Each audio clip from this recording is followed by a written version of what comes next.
Գյուրջան Կասկադ, հասանելի բնակարաններ 65 ամիս մարման ժամկետով։ Ուզում եմ սկսել Տիկին Վարդանյան, խոսեցիք մակարոնի գնից, որ թանկացել է, չգիտեմ, 20%, 30%, բայց էլի վերջակետ դրեցիք ու շարունակեցիք։ Ասում եք 5 տարի առաջ այլ գին էր, շատ լավ։ 5 տարի առաջ դուք որպես падգամավոր ստանում էիք 400,000 դրամ աշխատավարձ։ Պարոն Մինասյանը, երբ ձեզանից առաջել էր падգամավոր, ստանում էր 360,000 դրամ աշխատավարձ։ Մակարոնի գինը կարող է 50% բարձրացել, բայց դուք չեք ասում օրինակ հանրությանը, որ նույն Նիկոլ Փաշինյանի շնորհիվ դուք այսօր 850,000 դրամ աշխատավարձ եք ստանում ամեն ամիս։ Այսինքն 450,000 դրամ ավել աշխատավարձ եք ստանում։ Եվ ես հիմա պաշտոնապես հայտարարում եմ ցանկացած Հայաստան խմբակցության падգամավոր, որ պատրաստ է ինձ տալ իր ավելացված 450,000 դրամ աշխատավարձը ամեն ամիս, ես երաշխվում եմ, որ իրան եւ իր ամբողջ ընտանիքի անդամին կապահովեմ մակարոնով։ Համաձայն եք, եկեք գործարքի գնանք։ Ինչքան պետքա տամ, պետքա հետը կեչուպ է կտամ, չգիտեմ, եթե պեստոյով եք ուզում, պեստոյել կառնեմ։ Եկեք այդ գործարքին գնանք, որ դուք ասում եք գները բարձրացել են, այո, գները բարձրացել են։ Խոսում եք ծառայողական մեքենաներից, բադավատներից։ Քաղաքացիների միջին աշխատավարձը 170,000 դրամից դարձել է 270,000 դրամ։ Այո, այդտեղ կա արդարացում։ Այն մարդը, որ չէր աշխատում, չուներ գումար, այո, իր համար գուցե այդ մակարոնի թանկացումը շատ ավելի ծանր է երևում։ Մենք էլ ենք դա ասում, բայց մենք էլ ենք ասում, որ այդ պետք է հաղթարվի աշխատանքով։ Խոսում եք падավատապետությունից։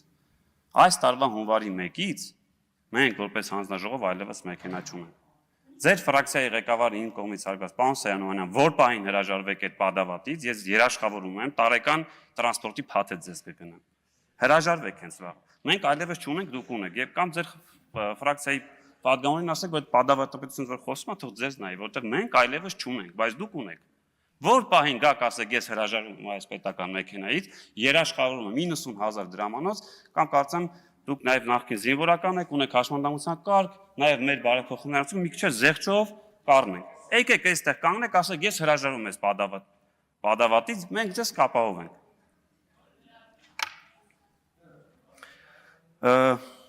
Մակարոնից բացի տենց ակցիաներ էլ կարող են։ Նայեք, ասում եմ, ուժի մեջ է, հենց հրաժարվեք այդ ավել 450,000 դրամից, ես երաշխավորում եմ, որ կտամ։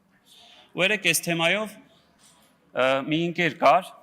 չեմ ուզում անունը տալ, տենց չեմ համաձայնություն չեմ վերցրել, բայց բովանդակությունը կարծում եմ կարելի է ասել, ինքը գույքահարկի հետ կապված քննադատական բաներ գրել, ինձ ընկեր է, բայց մեզ քննադատողներից է։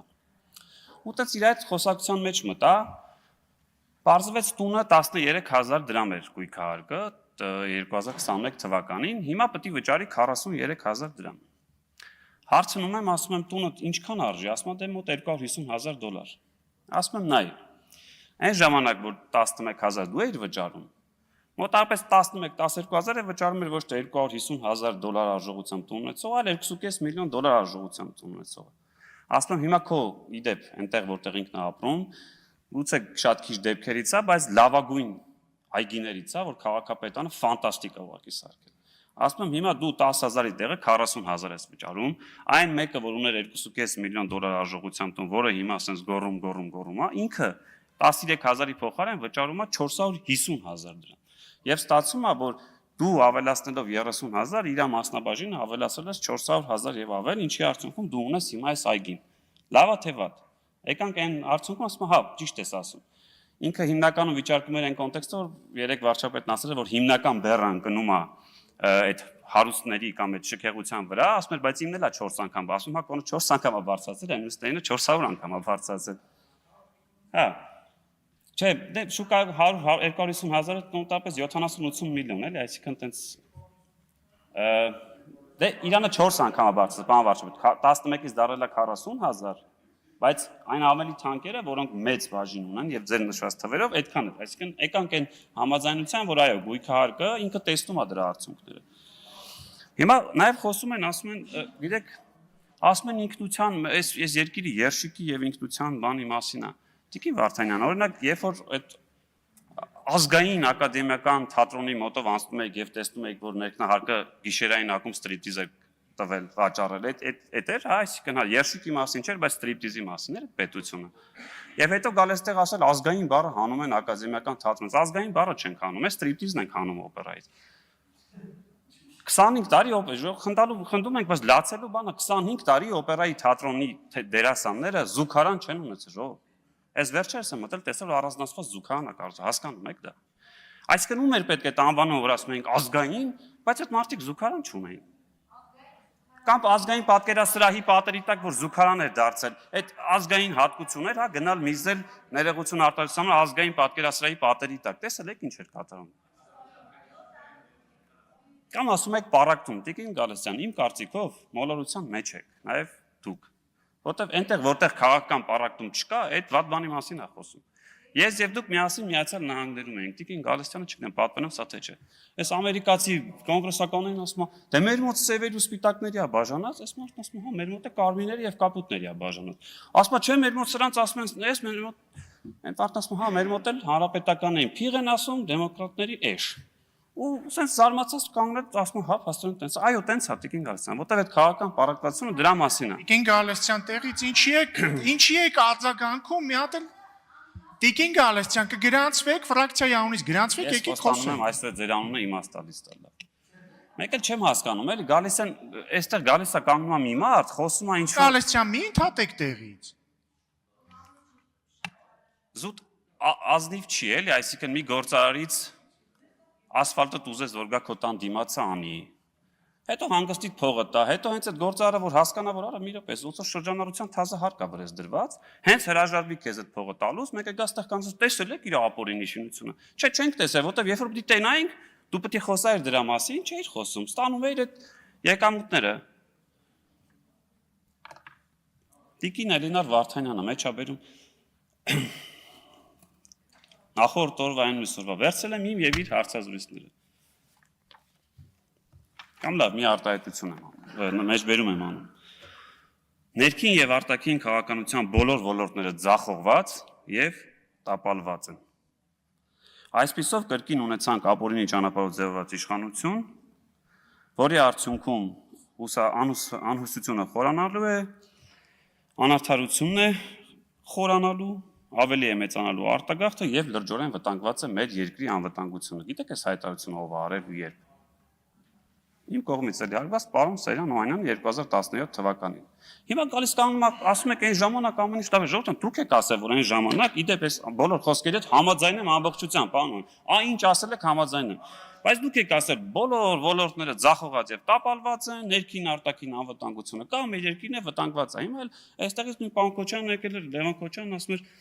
Ես չեմ պատկերացնում, որ այն ժամանակ մեկը գար ասել, որ երկիրը վտանգված է, ժողովուրդ, ասել եք։ Այն ժամանակը դիմադիր էր։ Եվ քանի որ կրթությունից խոսացին, ես բոլորի խորհուրդ կտամ մի հատ գիրք եմ ես վերջերս ընթերցում Պողոս Պետրոս, կարդացեք էլի, մեր վերջին 200 տարվա այս պատմության մասն է, ու այսօր մի էջ էի ընթերցում, որ չգիտեմ, մի տեսակ համընկավ էլի։ Իդեպ քաջազնունուց էլ տողեր կար, երևի այդ մասը ասեմ, էլի, ժամանակս եթե հերիք Թուրքիան, այո, Եվրոպայի, սա 20-րդ դարի սկզբի մասին է։ Ասում է Թուրքիան, այո, Եվրոպայի եւ Ռուսաստանի կողմից իրեն պարտադրված հայկական ռեֆորմների պատճառով գրգռված էր հայության դեմ։ Բայց անմիջ ծնապարծությամբ եւ հիվանդագին ռուսամետությամբ կամավորական շարժում սկսելով ըստ էության պատերազմ հայտարարեցինք Թուրքիային։ Հրահարեցինք, որ օր առաջ եւ առավել եռանդով ձեռնամուխ լինել հայկական կոտորածներին։ Քաջազնունու անունը տվեցինք։ Ասպա Վանից եկավ Քաջազնունին, պաշտոնական հանձնարարությամբ զեկուցեց, որ Վանի եւ Արևմտյան Հայաստանի մյուս դաշնակցական կամավոր կառույցները կտրականապես դեմ են այսպիսի շարժում ստեղծելով, համարելով, որ սա վտանգում է մեր պետականությունը կամ հայերի անվտանգությունը։ Մեկ երկուսս այդ թվում եւ ես Աբգար Դպիր հեղինակն ասում, քո շնորհիվ քիչ թե շատ լուսավորվածս փորձեցինք խելամիտ գտնել պահանջը, բայց Նիկոլայ Կայսր ու Ռուսաստան աստվածացնող մեծամասնությունը ոչ միայն 1-2-ից, այլև Քաջազնունու բերանը փակեց։ Հետո շարունակում ասում է, ինչև է։ Պատերազմը, որը համաձայն ազգային բյուրոյի հավաստիացումների եւ ցարական խոստումների հայկական 6 վիլայետներին առնվազն ինքնավարություն պիտի տար, սկսվեց խորշակի պես անցավ մեր խանդավառության վրայով եւ երեկվա հարսնակավորներս այսօր նստած ենք Արևմտյան Հայաստանի շիրիմի առաջ։ Էս էլի ձեր դաշնակցական հատվածներից է։ Ու շարունակում է Ասում է Գերմանիայից ու Անգլիայից ենք դժգոհում, որ միջամտում են մեր գործերին։ Ռուսները բոլորին տվել անցել են։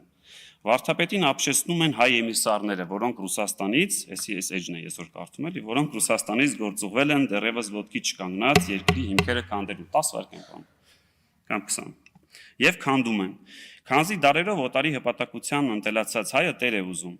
Վերջին 100 տարում էլ ռուսին է տեսել։ Ինչ է այս հայ էմիսարների ուզածը։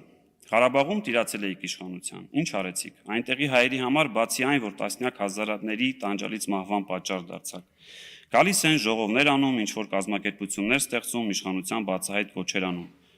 Ինչով է նրանց խանգարում այս պետությունը։ Խանգարում է այնքանով, որքանով խանգարում է Ռուսաստանին, որը չի պատկերացնում, թե հայը պետք է իր ոտքի տակից գնա եւ ահա իր շներին է ուղարկել այստեղ հաչալու, բայց ցավոք